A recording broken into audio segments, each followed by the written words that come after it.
S Jaishankar हमारा विदेश मंत्री नेहरू की पंचशील की आलोचना कर चुका था, और अभी जब चाइना से नए सिरे से बात हुई है तो चाइना का विदेश मंत्री पंचशील की बात कर रहा है।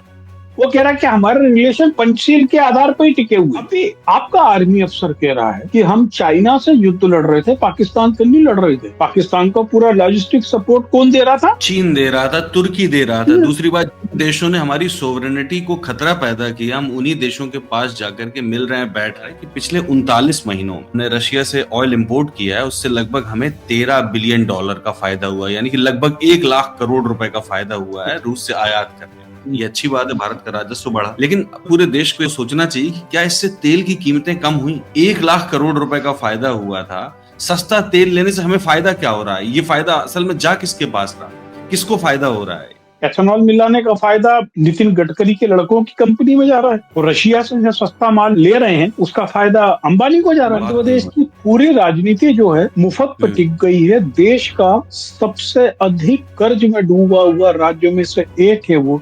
मध्य प्रदेश का जो सबसे बड़ा सरकारी अस्पताल है MY hospital, Maharaja Yashwantrao hospital, जो इंदौर में है, वहां से खबर ये है कि NICU यानी कि नियोनेटल जो ICU है, जहाँ छोटे बच्चे रखे जाते हैं, वहाँ नवजात बच्चों की उंगलियों को 2 दिनों तक चूहों ने काटा। वहाँ पे आग भी लग जाती है, वहाँ के बेसमेंट में बलात्कार भी होते रहते हैं। ये बहुत सामान्य घटना है। जो अखबारों की और मीडिया की भूमिका हो गई है वो मिसगाइड करने की ज्यादा हो गई है, मिसलीड करने की ज्यादा हो गई है। उनके लिए वो बच्चे जो हैं उनका कोई अस्तित्व नहीं है, उनका कोई महत्व नहीं है, वो कुछ भी नहीं, जिनको वो चूहे कुचरते रहे 2 दिन तक। शर्मनाक ये भी है कि जो मेन स्ट्रीम नेशनल मीडिया है उनके लिए ये खबरें कोई मायने नहीं रखती। जो अपने अनुभवों में लिखते हैं कि उन्होंने 2 दिन उस अस्पताल में साक्षात नर्क देखा है। 1300 गांव प्रभावित है उसमें, जालंधर, पठानकोट, होशियारपुर, ये जो प्रमुख जिले हैं इनको इंक्लूड करके लगभग 12 जिले प्रभावित हैं। लगभग 2.5 लाख लोग प्रभावित हैं और इस पर कहीं कोई चर्चा नहीं हो रही। बाढ़ पर ऐसा लग रहा है जैसे बाढ़ आई नहीं। सोचिए फूड सिक्योरिटी का कितना बड़ा संकट आने वाला है कि पंजाब हमारे लिए फूड सिक्योरिटी का हब है, वो फूड सिक्योरिटी इंश्योर करता है भारत के लिए। जम्मू कश्मीर को तो हम देश को ही हिस्सा नहीं मानते हैं, उसको तो हमको तो वहां पर फौज चाहिए बस, और कुचलने को चाहिए। और ये बिल्कुल साफ है कि ये एनक्रोचमेंट की वजह से बाढ़ है। मतलब जो बाढ़ का जो नेचुरल रीजन है, भारी बारिश तो है ही, 74% अधिक बारिश हुई, ये बात तो ठीक है, लेकिन जो इसका मेजॉरिटी हिस्सा है वो एनक्रोचमेंट की वजह से है। मतलब ह्यूमन इंटरवेंशन है इसका सबसे बड़ा कारण। अगर पंजाब सरकार यानी कि भगवंत मान सरकार अगर एक परचून की दुकान भी खोलती है ना, तो अरविंद केजरीवाल वहां पहुंच जाते हैं इनॉग्रेशन करने के लिए। लेकिन इतनी बड़ी बाढ़ चल रही है 1 महीने से, वो आदमी वहां दिखा ही नहीं। अरविंद केजरीवाल तो पंजाब में ही है, वो तो पंजाब से बाहर ही नहीं निकल रहे, और वहाँ के स्टेट प्लेन को ही यूज कर रहे हैं। वो दिल्ली तो छोड़ ही चुके, दिल्ली अकेले अभी कांग्रेस को गाली बकने के लिए आए थे। जब रॉ मटेरियल हमारा हो, बनाने वाला हमारा हो, और बाजार भी हमारा हो। एग्जैक्टली यही है स्वदेशी है कि कोई भी देश स्थायी दुश्मन और दोस्त नहीं होता है। लेकिन बात ये, तो फिर आप अपने देशी मंचों पर, भारत के मंचों पर सीमा में रहकर बोला करें ना। आप कुछ भी बोलते हैं, डोमेस्टिक मंच आपको मिलता है तो आप उछल के कुछ भी बोलना शुरू कर देते हैं। जबकि माँ और बहन की गालियां सार्वजनिक रूप से देना RSS और BJP के नेताओं का सार्वजनिक प्रदर्शन रहा है। वो लोग इसी बड़े घपलों को छुपाने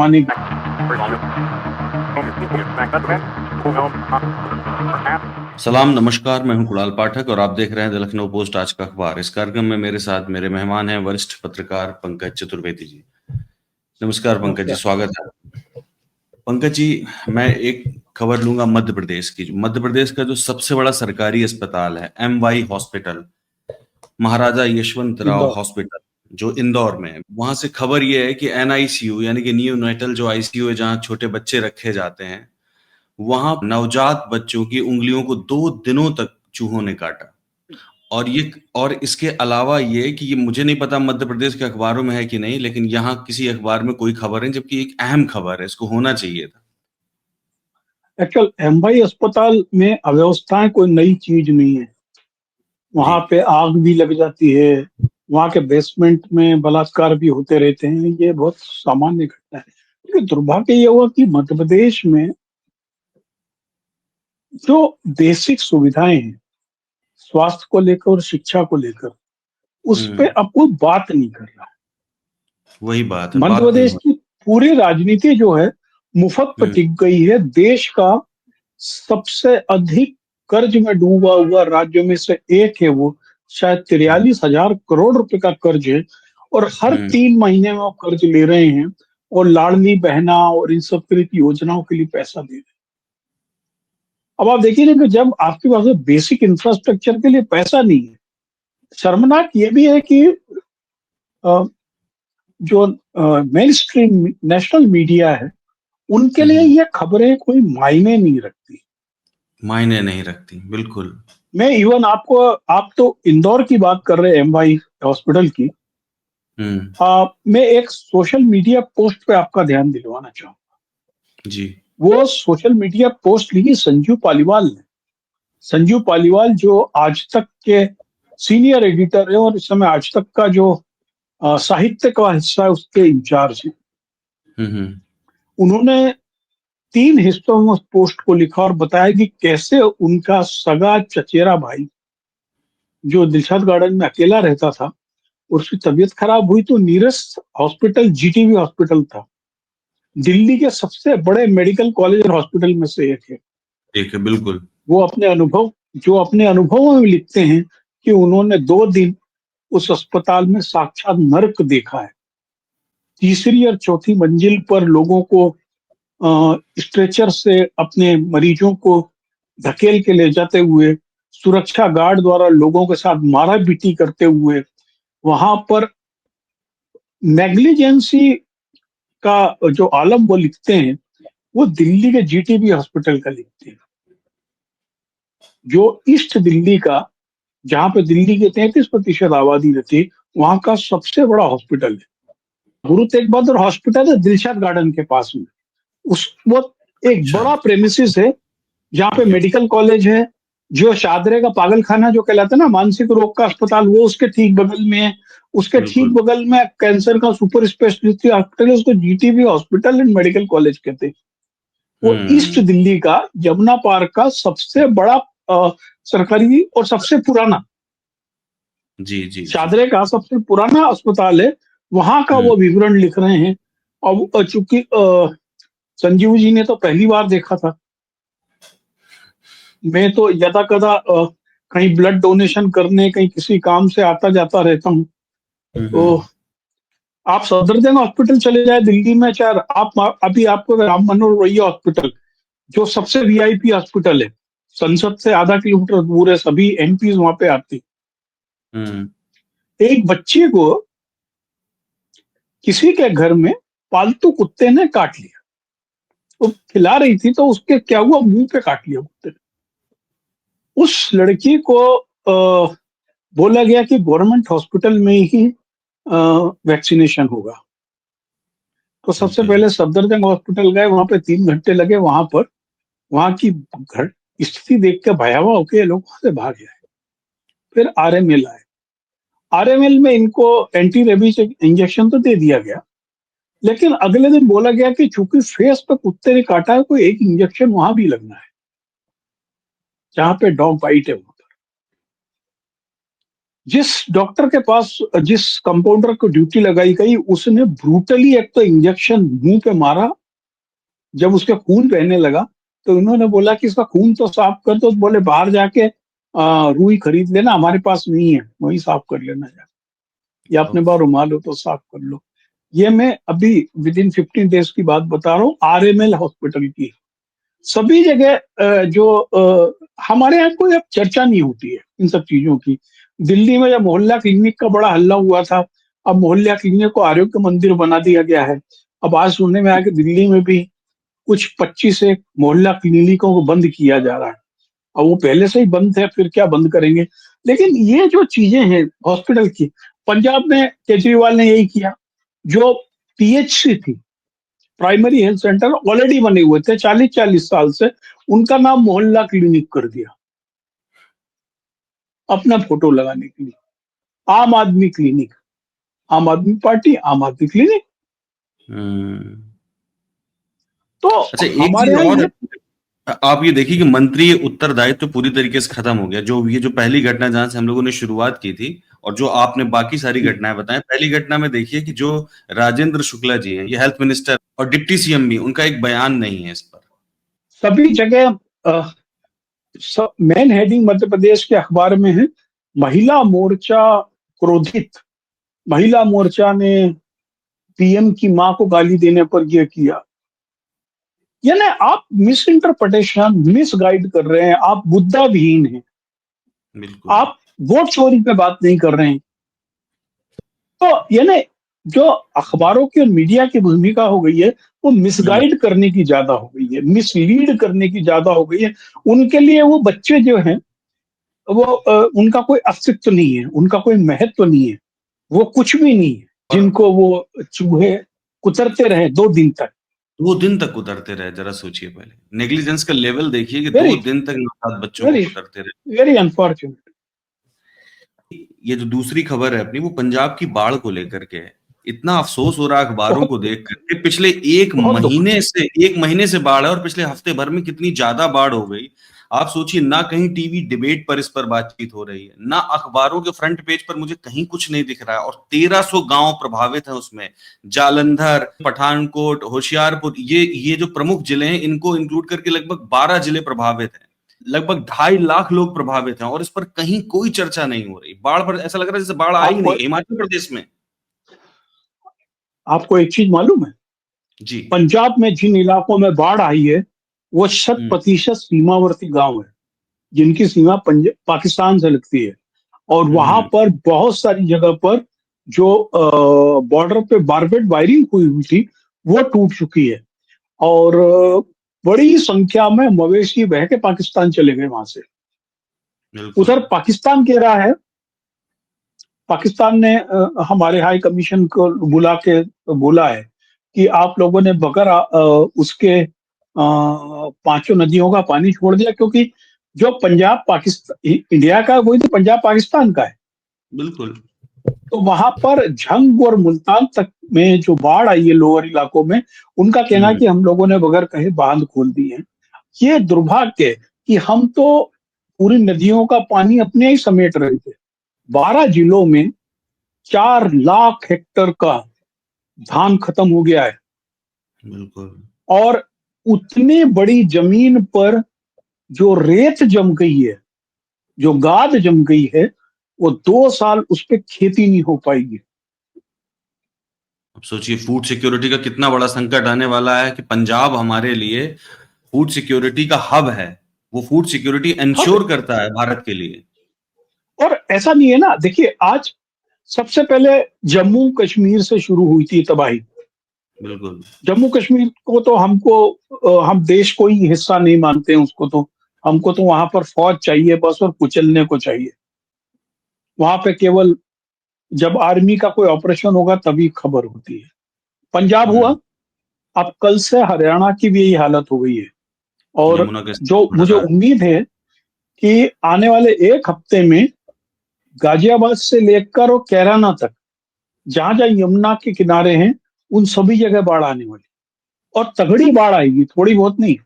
पंजाब में कह रहे हैं जो बाढ़ है सर, वो 1988 की जो बाढ़ आई थी, जिसको नदियों का शोक कहा जाता है, जिस चीज को 1500-1600 लोग मारे गए थे उस वक्त। और ये बिल्कुल अभी भी साफ है। 28 लोग तो मारे, हाँ, अभी 28 28 लोग लोग मारे मारे गए। जा चुके हैं अभी भी। बिल्कुल। और ये बिल्कुल साफ है कि ये एनक्रोचमेंट की वजह से बाढ़ है। मतलब जो बाढ़ का जो नेचुरल रीजन है, भारी बारिश तो है ही, 74% अधिक बारिश हुई, ये बात तो ठीक है। लेकिन जो इसका मेजोरिटी हिस्सा है वो एनक्रोचमेंट की वजह से है। मतलब ह्यूमन इंटरवेंशन है इसका सबसे सबसे बड़ा कारण। इसका जो एक बड़ा कारण है, जिस पर पिछले 3 साल से मैं भी लिखता रहा और हम लोग जी। बात करते रहे इस पे, रावी और सतलुज में इतना अधिक कारखानों का एक्सट्रैक्ट गया कि उसमें नीचे दलदल हो गया है, वो उथली हो गई नदी। ठीक हम्म। है। दूसरा हुआ ये कि इस बार राजस्थान में बहुत तगड़ा पानी बरस गया, खासकर डेजर्ट इलाके में। तो जो राजस्थान को कैनाल जाती थी, उसमें हम्म। ये गेट खोलते थे, वो गेट भी नहीं खोल पा रहे।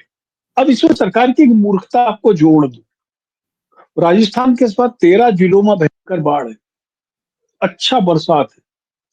और 1999 तक जयपुर शहर की वाटर सप्लाई जिस रामगढ़ झील से होती थी, ये वो हम्म। रामगढ़ झील है जहां पर एशियाड के समय नौकायन की पूरी प्रतियोगिताएं हुई थी। वो 99 के बाद सूख गया। अब सरकार ने भी क्या किया, पहले 31 जुलाई को जब राजस्थान में एक्सट्रीम बारिश हो रही थी, तब एक अमेरिकन कंपनी को ठेका दिया कि तू वो ड्रोन उड़ा के आर्टिफिशियल क्लाउड सीडिंग से वहां बरसात करा, जिससे कि वो झील भर जाए। अब उस दिन इतनी बारिश थी, वो हुई नहीं। फिर 12 तारीख को ड्रोन उड़ाया गया। वो ड्रोन 400 मीटर उड़ा और कहा कि इसमें वो मोबाइल इंटरनेट का प्रॉब्लम आ रहा है। वो 400 मीटर उड़ के नीचे गिर गया। भीड़ जुड़ी वहां पे, सत्यनारायण की कथा से लेकर रामलीला तक। दो मंत्री जुड़े थे, झाल मजीरे बज रहे थे कि झील में पानी भरने वाला है, बादल उड़ेगा। फिर 17 तारीख को फिर ड्रोन उड़ाया गया। और ये जो झील है, बाणगंगा नदी पर है। बाणगंगा नदी राजस्थान की सबसे बड़ी नदी है, जो भरतपुर होते हुए आगरे के पास में यमुना में मिलती है। और उस नदी के दलदल में भरतपुर का पक्षी अभ्यारण्य। भरतपुर पक्षी अभ्यारण्य, फेमस, अब वर्ल्ड फेमस पक्षी अभ्यारण्य, ठीक है, बिल्कुल। अब बाणगंगा नदी से जो एक स्लूस से पानी उस रामगढ़ झील में आता था, ऐसी दो छोटी नदियां और हैं वहां पे, ब्राह्मणी नदी और एक और उससे आता। भाई साहब, लोगों ने उस पर कब्जा किया हुआ है, उस पे खेती कर रहे हैं, उस पे सड़क बना ली। आप उस रास्ते को नहीं खोल रहे हो कि बाणगंगा का पानी फिर से तालाब में आने लगे। ड्रोन उड़ा के नकली बरसात से आप पानी भरना चाहते हो। तो ये इस देश की मूर्खता की पराकाष्ठा है कि हम अपने पानी का प्रबंधन कर नहीं पाते हैं और पाकिस्तान को प्यासा मारना चाहते हैं। और सारी भैंसें बहती जा रही हैं, लाखों करोड़ों रुपए की भैंसें बह करके पहुंच गई पाकिस्तान। देखिए, पंजाब का समाज बहुत जीवट है, पंजाब के समाज में बहुत ताकत है, वो ओवरकम कर लेगा। लेकिन आज उसको एक बहुत बड़े डिजास्टर से तत्काल जो ट्रॉमा है उससे निपटने की जरूरत है। यह बहुत अच्छी चीज है। मैं अपने सभी श्रोता और दर्शकों को बताना चाहूंगा कि भारतीय किसान यूनियन ने चंडीगढ़ में एक बड़ा कैंप शुरू किया है और उन्होंने बहुत स्पष्ट बताया है कि हमको ये पुराने कपड़े, कंबल फंबल मत भेजो।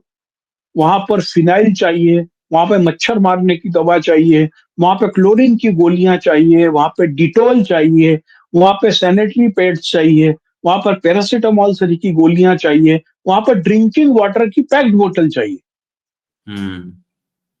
इस तरीके का सामान हमको राहत सामग्री के साथ में भेजना है।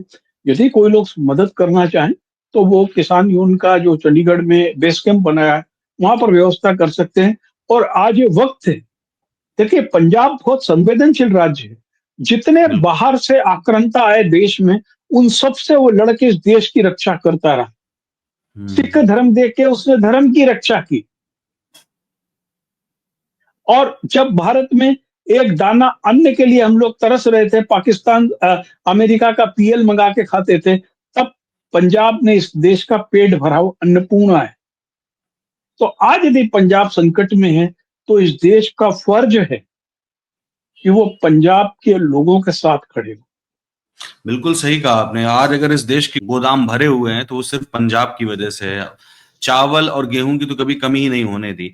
एक चीज और है लेकिन पंकज जी, जिस पर बात मैं करना चाहूंगा वो ये कि मतलब पंजाब में अगर पंजाब सरकार यानी कि भगवंत मान सरकार अगर एक परचून की दुकान भी खोलती है ना, तो अरविंद केजरीवाल वहां पहुंच जाते हैं इनॉग्रेशन करने के लिए। लेकिन इतनी बड़ी बाढ़ चल रही है 1 महीने से, वो आदमी वहां दिखा ही नहीं, एक भी सिंगल दिन नहीं आपको दिखा। लेकिन आपको यही नहीं मालूम कि अरविंद केजरीवाल तो पंजाब में ही है। वो तो पंजाब से बाहर ही नहीं निकल रहे हैं और वहां के और स्टेट प्लेन को ही यूज कर रहे हैं। वो दिल्ली तो छोड़ ही चुके। दिल्ली अकेले अभी कांग्रेस को गाली बकने के लिए आए थे, जब राहुल की वोटर यात्रा बहुत सफल होती रही, तो फिर उनको एक टास्क दिया क्या कि आप कुछ न कुछ एक खुजली करो। वो टास्क मैनेजर है, तो उसको जब टास्क देंगे पंजाब में तो करेगा। अभी उसको बोला तुम चुप बैठो, तो चुप बैठे हैं, वो दिखाई चुप नहीं पड़ बैठे। रहे हैं। ये दुर्भाग्य है कि जी। पंजाब को आप सोचिए कि पंजाब हमारे देश को कितने बड़े शहीद दिए उसने, हमारे देश का विभाजन उसने झेला। विश्व युद्ध प्रथम और विश्व युद्ध द्वितीय दोनों में पंजाब के सबसे बड़े लोगों की भर्ती हुई और बड़ी जो लोगों की शहादत हुई। और आजादी के बाद भी जितने 5 युद्ध भारत में लड़े हैं, पंजाब की अवाम, पंजाब, हरियाणा, हिमाचल, इसकी अवाम ने सबसे ज्यादा शहादत दी। बिल्कुल सही पंजाब को बात है। लेकर थोड़ा इमोशनल हूं मैं, और इसीलिए हम्म, मैं चाहूंगा कि हम सभी लोग पंजाब के लिए जरूर कुछ ना कुछ सहयोग करें। बिल्कुल बिल्कुल निश्चित रूप से सहयोग करेंगे। एक खबर और है पंकज जी, एससीओ को लेकर के है। जो एससीओ का जो घोषणा पत्र आ गया, साझा घोषणा पत्र है, वो सामने आ गया है और उसमें काफी शोर मच रहा है कि पहलगाम हमले की निंदा हुई है उसमें, लेकिन ये बात अखबारों से मिसिंग है कि उसमें जाफर एक्सप्रेस में जो हमला हुआ था उसकी निंदा गायब है। अखबारों में तो कम से कम फ्रंट पेज में, मुझे बड़े अखबारों में नहीं दिख रहा है कि किस तरीके से उस साझा घोषणा पत्र किसी में में भी नहीं है। हाँ, जाफर एक्सप्रेस की निंदा है। अकेला जाफर और एक्सप्रेस, अकेले जी। जाफर एक्सप्रेस की नहीं है। हम्म पाकिस्तान की 2 घटनाएं, जाफर ट्रेन और खुशधार में जो हमला हुआ था, हम्म इन 2 बिल्कुल। हमलों का उसमें उल्लेख है। और और पाकिस्तान सबसे ने बड़ी चीज भारत आप पर देख आरोप लो। लगाया था। पाकिस्तान ने भारत पर आरोप यस, लगाया वो था इनके लिए। जी। भाई जैसे हम कश्मीर के लिए पाकिस्तान पे आरोप लगाते हैं, वैसे ही बलोच हम्म इलाके में जब कोई भी आतंकवादी घटना होती, तो वो लोग हम्म इंडिया पे आरोप लगाते हैं कि बलोचों का ट्रेनिंग जो है हम्म अफगानिस्तान में इंडिया कर रहा है। तो यानी हम, बेहतर आपको बताऊं, कुछ अखबारों ने 8 कॉलम का फर्स्ट हेडिंग बनाया है, एसआईओ में भारत की बड़ी जीत, पहलगाम हमले पर निंदा की। कुछ ने तो और उत्साह में लिख दिया कि शहबाज शरीफ का चेहरा देखने लायक था। वो सब भी लिख दिया उसके अंदर। हम लोग देखिए, मुझको जो ऐसा लगा, हमारी जो विदेश नीति है, इसकी जो दुर्गति हुई है ना,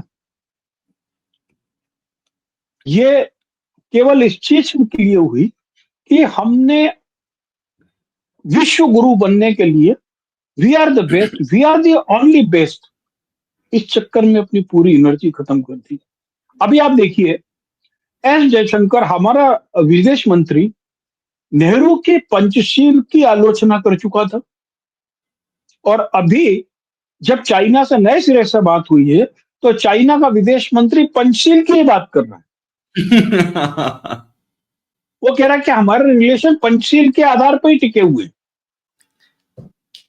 तो हमारी जो फॉरेन पॉलिसी, हम पेंडुलम हो गए कि my my friend Donald Trump था, ट्रंप ने लात मार दी तो हम पुतिन, माय फ्रेंड पुतिन हो गए। पुतिन से थोड़ा सा कुछ फायदा अकेले लाला लोगों को मिल रहा है, तो फिर माय फ्रेंड जिनपिंग हो गए। अभी आपका आर्मी अफसर कह रहा है कि हम चाइना से युद्ध लड़ रहे थे, पाकिस्तान से नहीं लड़ रहे थे। पाकिस्तान को पूरा लॉजिस्टिक सपोर्ट कौन दे रहा था?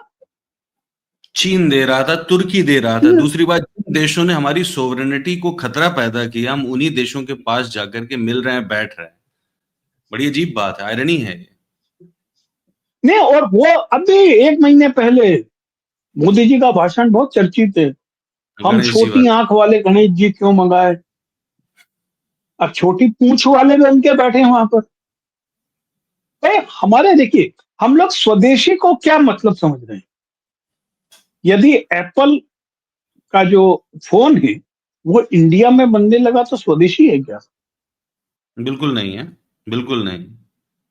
गांधी के स्वदेशी की अवधारणा क्या थी? पूरी 100% तो आत्मनिर्भर था। 100% है आत्मनिर्भर ना है। भाई, यानी रॉ मटेरियल हमारा हो, बनाने बिल्कुल। वाला हमारा हो, और बाजार भी हमारा हो। एग्जैक्टली यही है स्वदेशी। ठीक है, अब हम कह रहे हैं कि अब हम फला फला देश में ढूंढेंगे जो हमारा कपड़ा खरीदेगा, जो हमारा ये खरीदेगा, वो खरीदेगा। हम किस जगह खड़े हुए हैं विदेश नीति पे?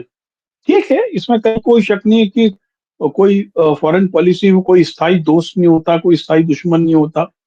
अटल जी के समय परवेज मुशर्रफ को लेकर, और मोदी बिल्कुल। जी के समय नवाज शरीफ के घर पे जाकर, और मनमोहन सिंह के समय भी कुछ पर कुछ पंकज प्रयास जी, हुए थे।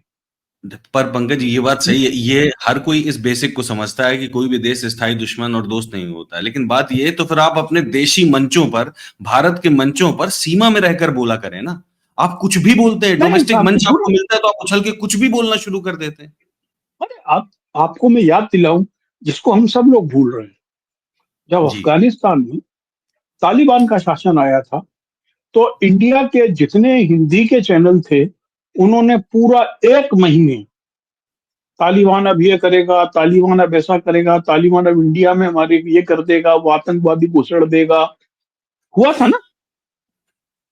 और आज उसी तालिबान से गले मिल रहे हैं, और वही बिल्कुल। तालिबान अभी पाकिस्तान पे बम भी गिरा रहा है।